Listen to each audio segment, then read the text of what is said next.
Today I want to build a new chicken tractor. I already have a Sascovich chicken tractor. I love the design. To me it's the most versatile chicken tractor out there. The one that we have now, we're going to be using that for our meat birds, which we have every year. But I want a second one to do our turkeys in. And I'm going to still use electric netting around the chicken tractor so the turkeys can have the outside area during the day.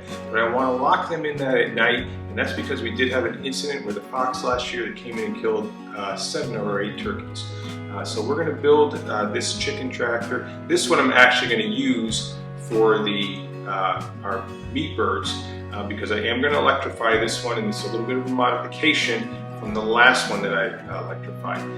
If you are interested in building a Sascovich tractor, I would highly recommend that you get this book. John Sascovich's book is an excellent book. Gives you step-by-step instructions, and I'll put a link in the description so you can purchase that. But I'm going to make a few modifications to this. One thing that I'd like to do is I'd like to eliminate as much pressure-treated lumber as I can. Now you can build this in regular lumber, you can build it in pressure-treated.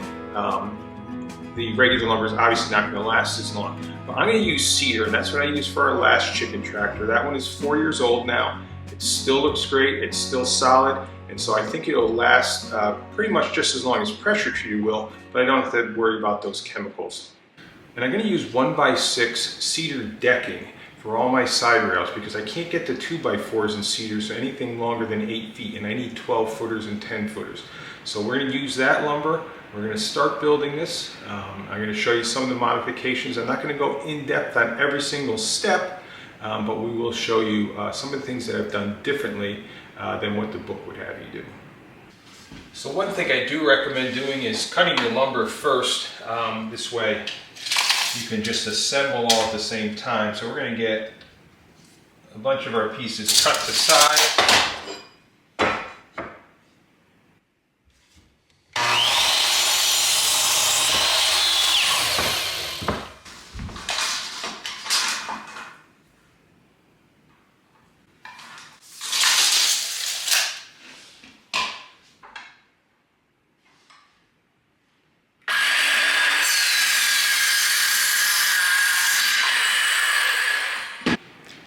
So one of the hardest and most time-consuming parts is cutting these half lap joints. You can easily just cut these with a bunch of slices all along here with your circular saw and break those pieces away. Because I have a bandsaw, what I'm going to do is just make my initial cut here at 3/4 of an inch deep, and then I'm going to cut the rest of that off with the bandsaw.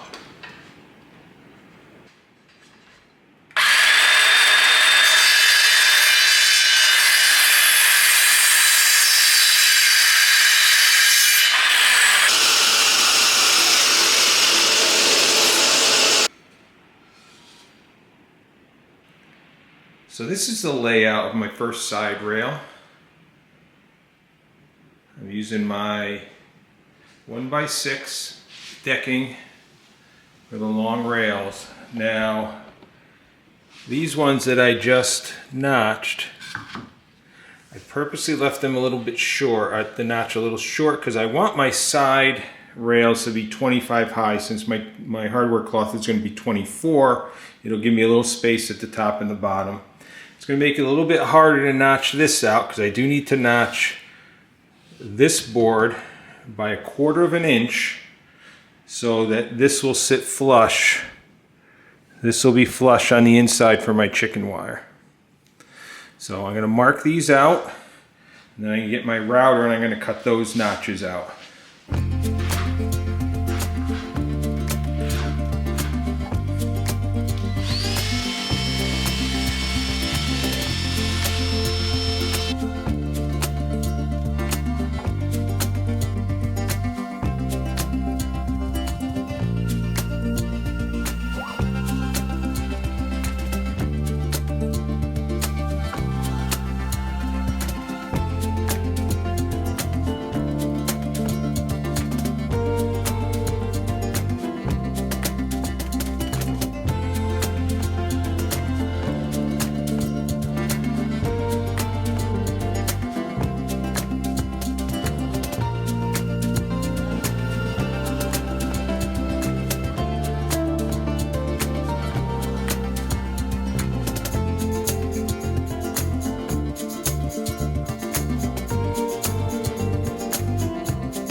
That's what we want it to fit like. But this allowed a lot of strength to the structure.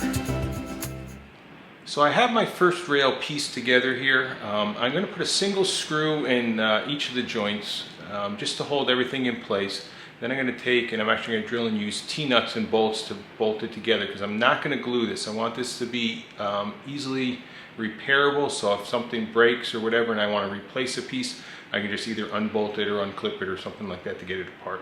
So we're going to get this temporarily held together with a single screw to make sure nothing moves, and then I'm going to put those T-nuts and bolts in.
So I have my two side rails done as far as being framed out.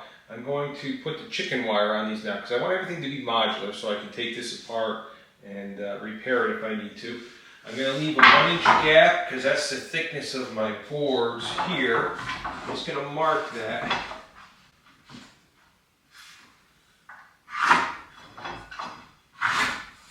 That's where I want to stop my chicken wire.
So I have both of my side walls all put together. I've got the hardware cloth on the back side of them. I'm going to cut all the pieces for my front and rear walls. I'm going to do all that up here in the workshop. Even though the sun is out today, it's still really cold and windy out. So I'm going to assemble as much as I can up here and prepare it. And we're going to do the final assembly outside. So I'm ready to start bending my conduit. I have 1/2-inch conduit. I've got my EMT bender. Now this has a 5 inches to stub. So what happens is if you put your conduit on the arrow and you bend it, you're going to get a 5-inch rise from the back of the conduit up. I want to bend this conduit in the middle, and if I use that, I'm going to be slightly off. By trial and error and practicing, what I found is that if I mark the center of my conduit and then I go 3 3/4 inches off of that, line up the arrow and bend the conduit, I'll have a nice bend right in the center of the conduit, so each leg will be at equal length. Conduit benders really aren't made to do that. They're made to bend conduit in between walls and stuff like that. So the measurements are designed for that. So we had to do a little bit of finagling to get the center of the bend. So we're going to bend all 4 pieces in the center. Again, my conduit bender, if I go 3 3/4 off of the center line, I'll get a nice even bend.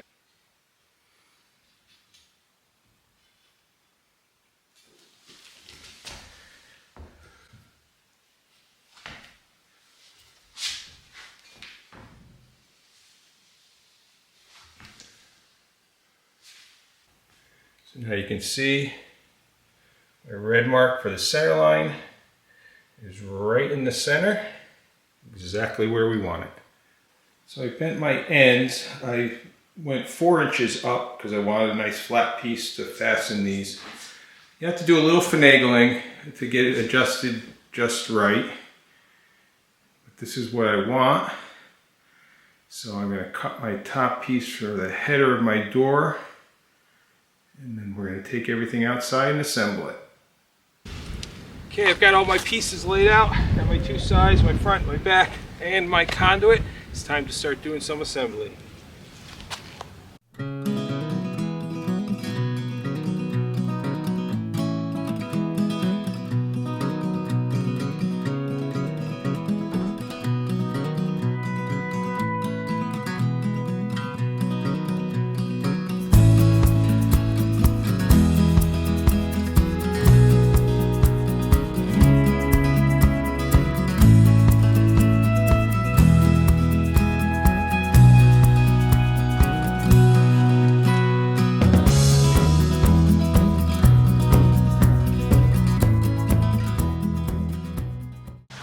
I purposely made my doorway higher because I really don't like when you have this little piece that you have to fill with chicken wire. So I made it come to the top of my conduit. I don't drill mine. I like to use these little EMT straps.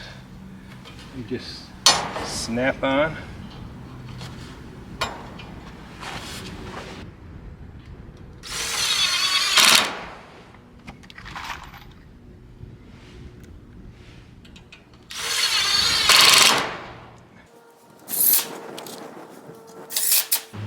So I'm just going to take one strap, I'm going to put that loosely into position on each location.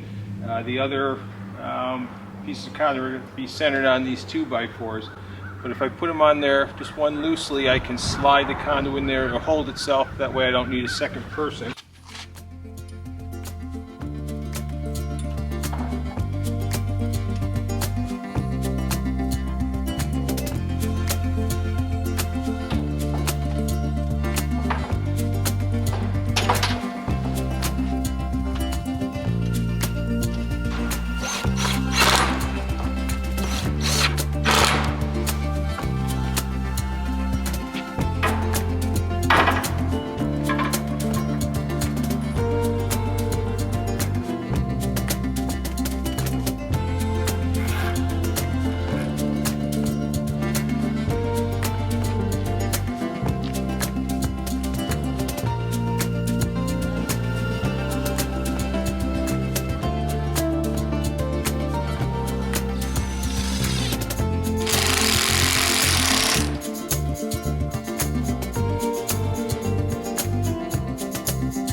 Okay, so I've made my door. I've got it held in place with some shims. I'm going to get that put on. I like to use these spring-loaded hinges. That way the door will close behind me and I don't have to worry about any of the birds getting out.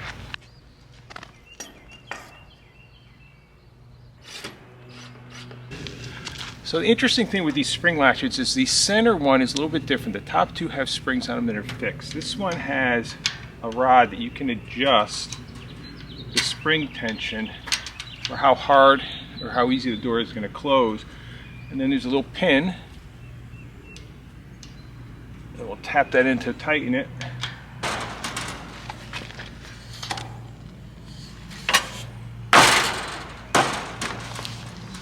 Looks secure.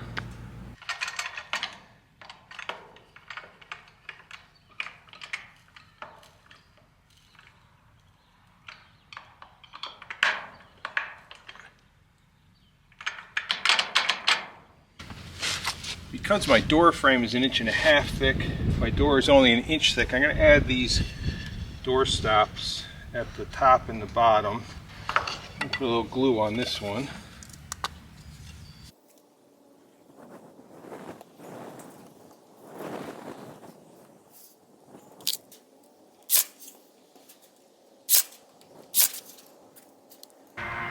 So it looks like it works pretty well. Closes. It's solid. If I was inside the chicken tractor, I can still get out. For night security, I may put just a hook latch on here for extra security, but I'm pretty happy with the way that came out. So this is probably my least favorite part of the build, is working with the chicken wire or the poultry netting. I've got two different sizes because these pieces of conduit on the end are 3 feet apart, the center is 4 feet apart. That's made to perfectly fit our netting. 3-foot wide sections on the ends, 4-foot wide section in the middle. All this netting will be held onto our conduit with wire ties. It'll be stapled to our framing for our end walls and for the side walls. So once we get all the netting on, we'll give you a shot of the entire thing completed.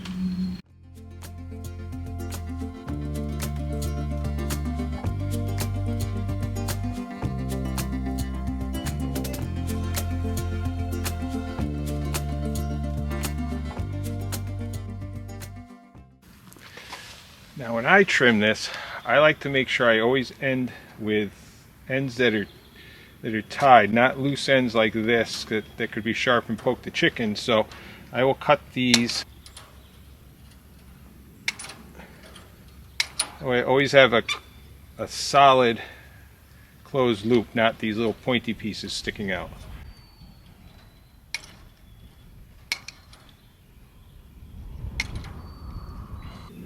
So this is this end. I've just bent these wires around for now because when I wrap the chicken wire over the top, I'm going to use the same wire ties to secure everything. Basically try to just fold these little sharp ends in. So I have both ends done. These little side pieces done. Now I'm going to start with the roof. Start with my 3-foot sections, and I just roll the poultry netting over the top to hold it, drape it down. I like my edges to be curled underneath the bottom so those sharp edges aren't poking out to the cover. But what I'm going to start with is I'm going to start wire tying along these pieces of conduit first. That way I can make sure everything is straight.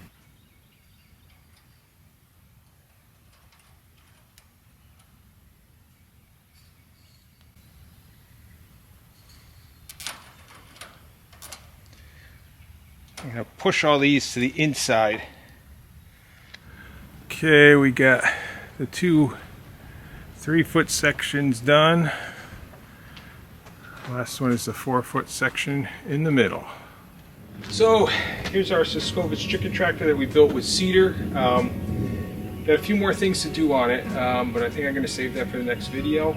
We're going to electrify this in a little bit different way than we did the first one, and that's the reason why we use these wire boards down here. And I'm also going to come up with a different type of wheel system that's a little bit easier to operate, to raise and lower the chicken tractor without pinning down as much. So that'll be in the next video. Thank you for joining us for this one. We hope you found it informative.